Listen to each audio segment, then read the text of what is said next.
Welcome to the CrossTalk podcast. Dear listeners, thank you for joining us. We're going to take a little bit of a break from 1 Samuel because my wife is about to have a baby. And so, hey, congratulations. Yes, we are very excited about that. But some of the production time that we normally put into that will not be available the next week and a half or so. So we thought we would take a break from 1 Samuel and do a special edition where we can talk about narrative and present a first-person biblical sermon for you after this brief intro. Some years ago, I was really surprised to discover that when God wrote the Bible, he wrote most of it in story form. Guys, why do you think that is? Why do you think he chose to use stories so often to communicate who he is? Because that's how people think. We think with pictures in our heads. Yeah. Everybody loves stories, right? Everybody loves stories. Like the billion-dollar movies are not documentaries, right? They're not symposiums on math. It's a summer blockbuster story. Yeah. It's interesting. There is such a stark contrast between the genres of the Bible. For example, epistles. Well, epistles, you've got great theology, of course, but it's truth about God that is discussed and described. It's truth in the abstract. But in a story, in narratives, truth is displayed. We see the truth about God and how we are to live in response to him. We see that communicated with skin on. We see how real life people encountered God. Guys, what are some of your favorite Bible stories? We just talked about my very favorite. Well, I guess it's my very favorite. A favorite is Joseph, because his brothers were so awful to him. And then at the end of his life, they threw him in a pit. They wanted to sell him for slavery. They were going to kill him in the beginning. And then they thought, we could cash in on this kid. And after all the stuff he went through, being in prison and everything, he ended his life saying to his brothers who thought he was going to kill him, no. You meant this to me for evil, but God meant it to me for good. That no matter what happens to us, God has his hand on it, and he uses it somehow for good. No, that's truth displayed, powerfully displayed. Amen. That's a good one. Yeah, it's hard to pick one, isn't it, Vicki? Yeah, it is. What's your favorite Bible story? I don't want to leave anyone out. I am drawn to the story of Elijah against the prophets of Baal at Mount Carmel. Yeah, that's another good one. Oh my goodness, isn't it? It's just so good. Mendelssohn wrote an entire oratorio, or essentially an opera, about it, and it's just so phenomenal. Just the power and the boldness to go and stand when you're by yourself and you have all of these false prophets, and his speech to Israel. How long will you go on between two opinions? Yeah. Right? If Baal is God, then follow him. But if Yahweh is God, then follow him. And this is it's an amazing power encounter in that text. I just love it. And the confidence and the audacity of Elijah to say, maybe your God is sleeping, and to mock them, and then say, let's pour water on it. If Baal can't even do it with dry wood, my God can do it when it's full of water. Oh, maybe he's in the bathroom. You guys know how that is. Be louder. You're absolutely right. Let's soak the wood for my God. And I remember teaching this in Sunday school as a little bitty kids, and I said, and everything went up in flames. And this little boy said, even the water? And I said, even the water, Michael. That is how cool God is. And he got up and he ran around the room. It was so exciting to him. Like you, I have many favorites, but of late, probably because of my work in CrossTalk, one of my favorite passages is the one, Nathan, you're going to treat us to in a few minutes. The whole book of Daniel, I discovered, is one of the most favorite books in every communist country CrossTalk works in. Really? They all turn to Daniel because what they are trying to figure out is how can they, as people of God, live godly lives in a society that is so anti-God. And Daniel gives us a good demonstration, many demonstrations, of how we should do that. In this particular chapter that you're going to be preaching, Nathan, I understand that you're going to communicate it in the way that God intended, actually as a story. What can we expect in this sermon that's coming up? Well, what I do is I enter into the biblical text and I preach the sermon as if I was a character from the story. Wow. Now, there's certainly some details that you have to put in there, but it's a sanctified imagination kind of thing, right? It's not you're throwing in, you're like, well, let's see, I'm going to be talking from Daniel chapter 6, the Daniel and the lion's den story. But it's not like I'm saying, all right, well, let's throw in a brother for Daniel and let's throw King Darius. We're going to have him love rap music. So there's a little imagination. Right. There's a little imagination, but it's sanctified. What would these characters think? What does the text indicate that they're thinking? Mm-hmm. And how would they respond? So what you want, it seems to me, is not only for us to understand the big idea of the story, but really to re-experience it. Right. I want you to identify with the story. I want you to feel it. I want you to, as you said, relive it so that the story comes alive in your mind. This is called Darius and the Lion's Den, and I preached it at the Orchard Church in Kingsley, Michigan, which is located up north in the frozen land of Michigan. Even further north than your home. That's right. So, friends, you're about to be treated to truth displayed as we understand God better, as we see how godly men faced a difficult situation, and God was glorified as a result. Enjoy. I'm glad all of you showed up here today. I'm told that you all serve the same God that my servant Daniel worships, Yahweh, the God of the Hebrews. You all know me. I am your king. King Cyrus the Great of the Persian Empire. But as you know, kings often go by many names. So here in the city of Babylon, many of you have known me by the name of King Darius.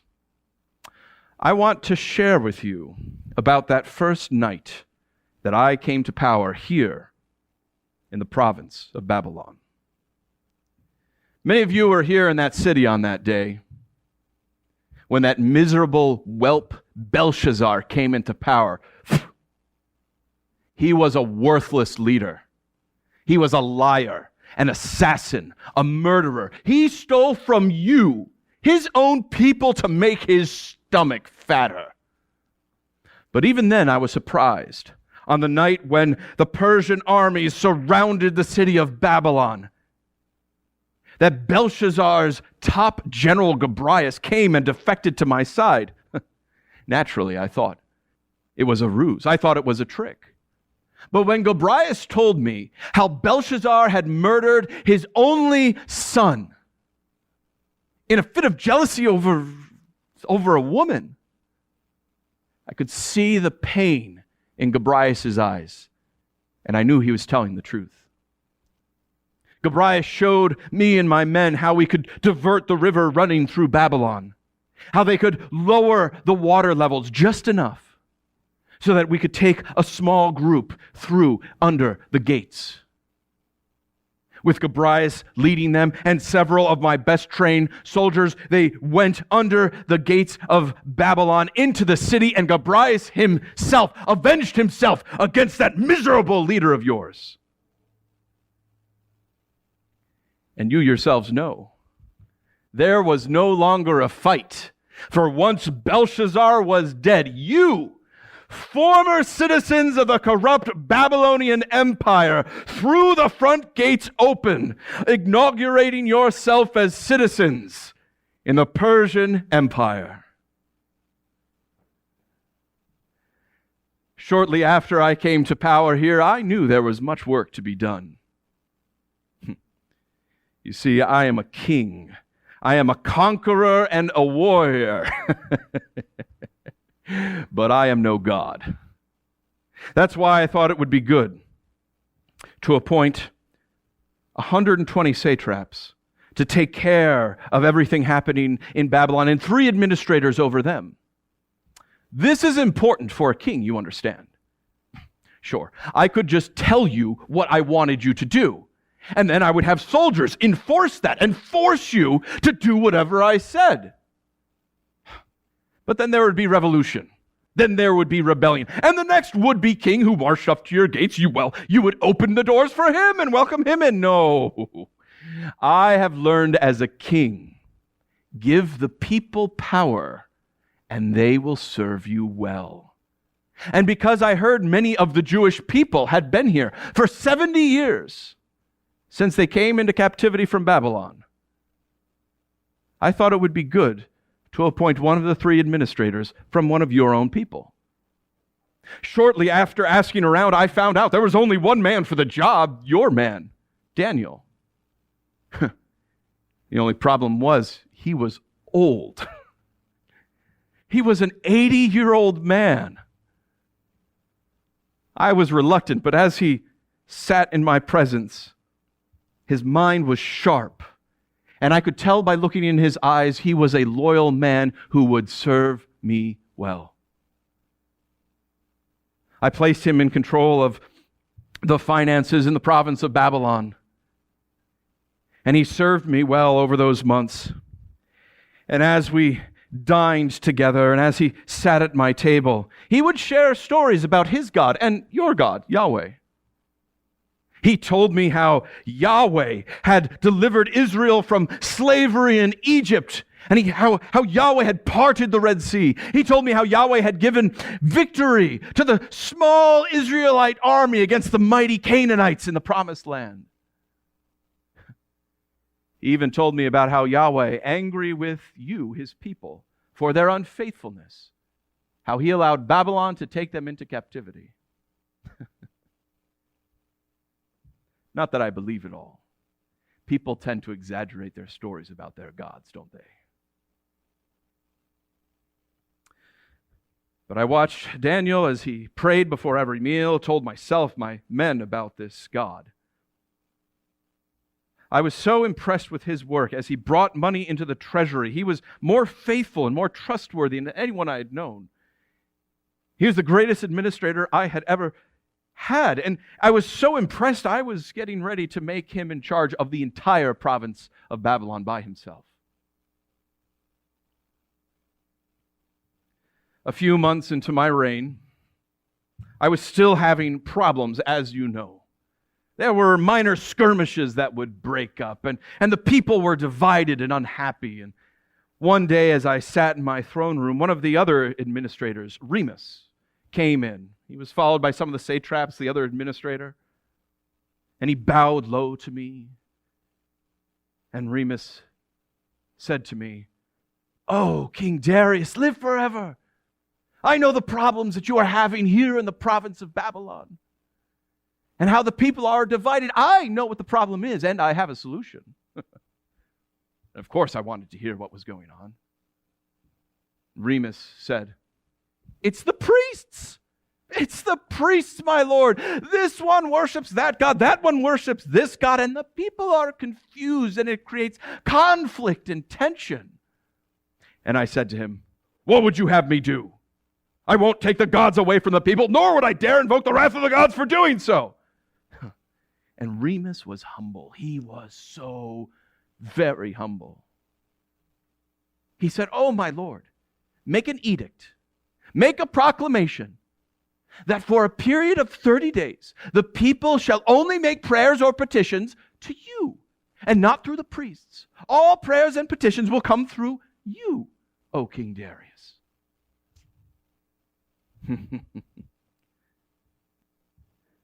I saw what he did there. That way, any blessings that would come would be through me. And all the peoples, every blessing that they saw would come through me. But then I said, "But what happens if calamity strikes?" And Remus bowed. He says, "Oh, King Darius, with Persia in control, no calamity will ever come. But if it does, well, the people will know it's the will of the gods, and we know how they are. No blame will come to you." I thought about it for a long time. Remus and his people stood patiently as I thought. This would solidify my power. So I agreed. But then I said, but what happens if someone violates this edict? And then Remus smiled. And he said, oh, why, we will have them thrown into the pit of lions. And then I smiled. I had brought those lions here myself. We use them for political execution than for sport.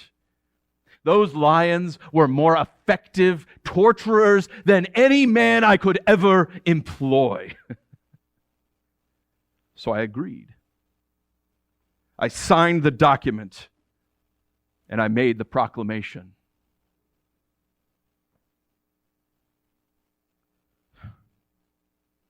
I don't think the ink had dried on the parchment when Remus and his people came back into my throne room. And Remus said, oh, King Darius, have you not made a proclamation that no man should make any prayer or petition to any god except to you for a period of 30 days? And of course I had. And then Remus said, this man, Daniel, this Jew who you appointed as an administrator over the whole area of Babylon, just now, in this moment, we all witnessed him go up to his room and pray to this Hebrew God, Yahweh. And I looked at the men with him and said, is this true? And they all shook their heads, yes.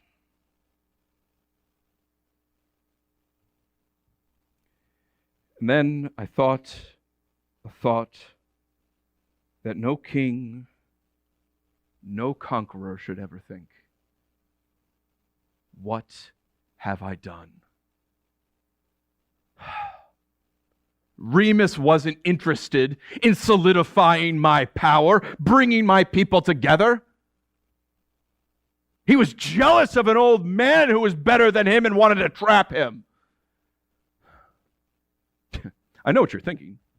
You're the king. Why not just ignore the law? Why not make an excuse? Why not make an exemption for Daniel? You do not understand. No Persian king would ever go against a law once he put it in place. To do so would be a sign of weakness and idiocy. If I undid this law, the entire Persian kingdom would crumble as my power fell apart. No. I would not admit to weakness. I would not say that I have failed. I could not admit that I had been tricked. If I was going to save Daniel, I would have to find a legal loophole. My kingdom was worth too much. I had the best scribes and the best lawyers poring over Remus's document for the rest of the day. But there was nothing. His document was too precise. It was too perfect.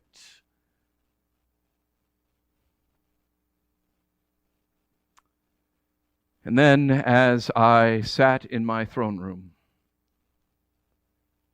I watched as the sun dipped below the horizon. Remus and his people came in, and Remus reminded me, "Oh, king, no law of the Persians can ever be undone."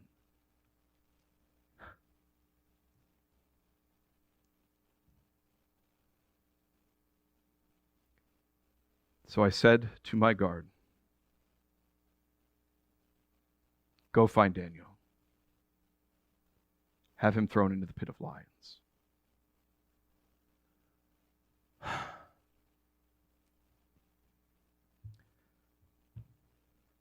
As I walked through the palace to the pit, I could hear my guards breaking into Daniel's room, and I heard the old man begin to shout, but then he was quiet.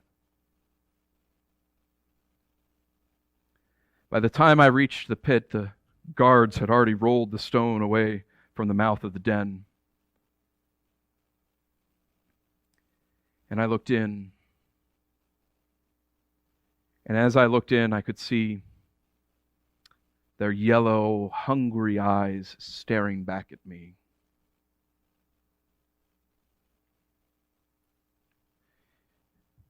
When I looked back up, there was Daniel. And that old man's eyes met mine. And I wanted to say I was sorry.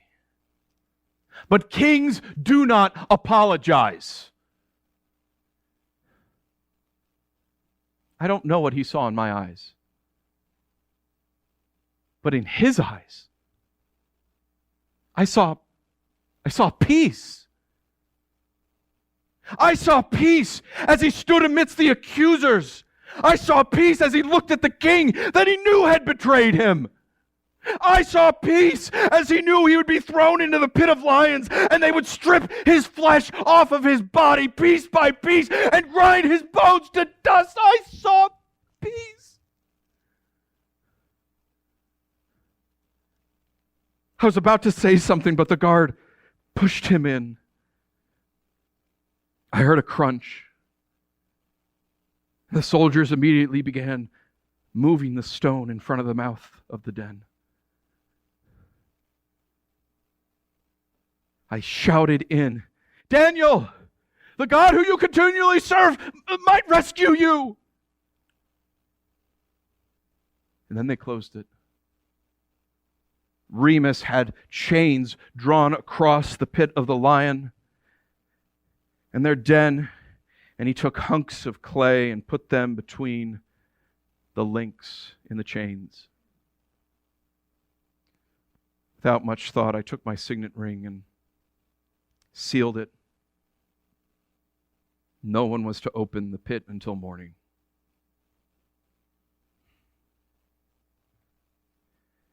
Back in my room, I did not sleep. Remus tried to send musicians to my room, but I sent them away. Some of the other satraps sent some of the choicest foods for me to have, but I would not eat. I had sent an innocent man to his death to save my kingdom. I was the king of Persia, and I was powerless to save one old man.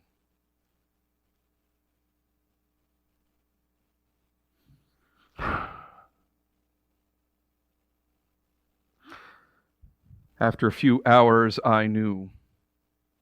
Most certainly he had died. I had seen the lions play with their food before, but after a few hours, they always bled out.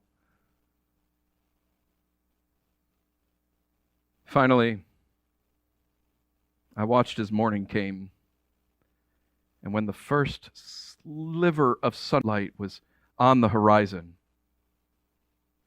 I called my personal guards. We went down to the lion's den. I myself broke the seals on the chains. My soldiers moved the stone away. And I looked in, but it was so early. It was still so dark. I could see nothing. I listened, but I could hear nothing. Finally, I called in, "Daniel, has the God who you continually serve delivered you from the mouth of the lions?" And then I heard that old man's voice. And he said, "O King Darius, live forever. My God has sent his angels to close the mouth of the lions because I was found innocent. And against you, O King, I have done no crime." I had the very chains that were used to hold the pit closed, used to hoist up Daniel.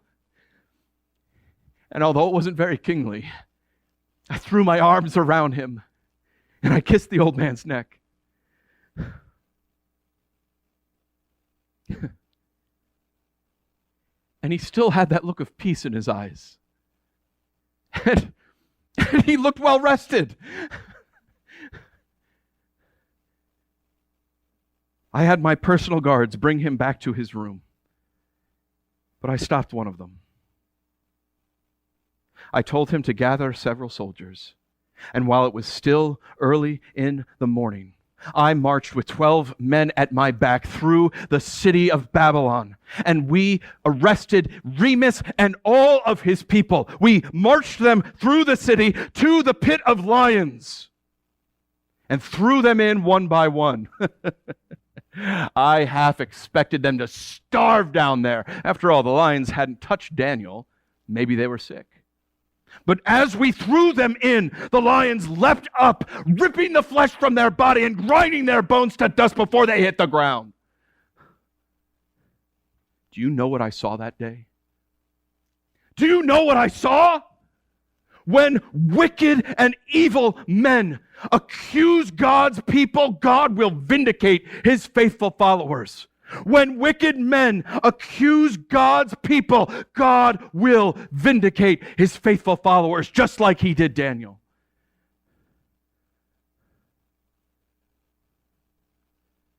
You, followers of Daniel's God, be faithful to him like Daniel was. No matter what the price is, no matter what anyone says to you, be faithful to him and he will vindicate you.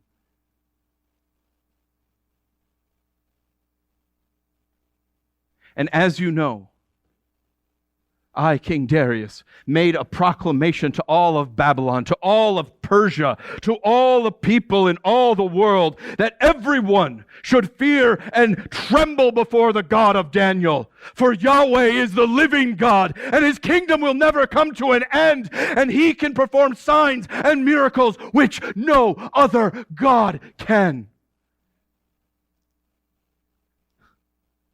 And so that is why I, your king, King Darius, King Cyrus, have decided to allow you, the Jewish people, who have been held in captivity for 70 years here, to go back to your homeland in Jerusalem while under my care.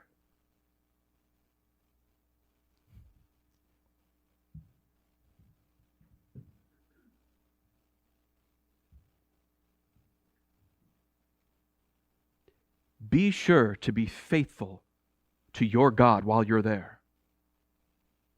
When you come against the wickedness you will surely face.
Is on display.